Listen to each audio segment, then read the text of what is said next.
Hello అండి. అందరికీ ముందుగా మహాశివరాత్రి శుభాకాంక్షలు. ఈరోజు మా ఇంట్లో మా పరమశివునికి రుద్రాభిషేకం చేసుకున్నాం. పూజ అయితే చాలా ఘనంగా, వైభవంగా జరిగింది.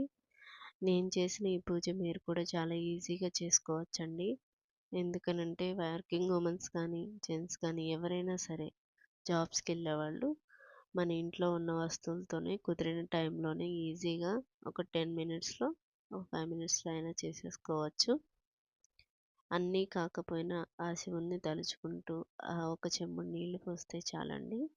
నేనైతే ఈరోజు రుద్రాభిషేకం చేశాను. ఆ ఫుల్ వీడియో మన డిస్క్రిప్షన్‌లో ఉంటుంది. ఒకసారి చెకౌట్ చేసేయండి. అలాగే ఇంకొక నా ఓన్‌గా ఒక హ్మ్. శివలింగం చేశామనమాట. అది మీరు కూడా చూసేయండి. సస్పెన్స్. టంటడాయింగ్ చూసారా? కరిగిపోతుందండి. నేను తీసి కూడా హాఫ్ అన్ అవర్ పైనే అయిపోయింది ఫ్రిడ్జ్‌లో ఉంచి. మీరు కూడా ఒకసారి ఇలా కొత్తగా ట్రై చేయండి. ఇంకొకటి ఏంటంటే మా బుజ్జి వినాయకుడు ఎంతో బాగున్నాడు కదా! ముద్దుగా పూల దగ్గర. మా ఛానల్‌ని కొంచెం ఫాలో అయ్యి సబ్స్క్రైబ్ చేసుకోండి.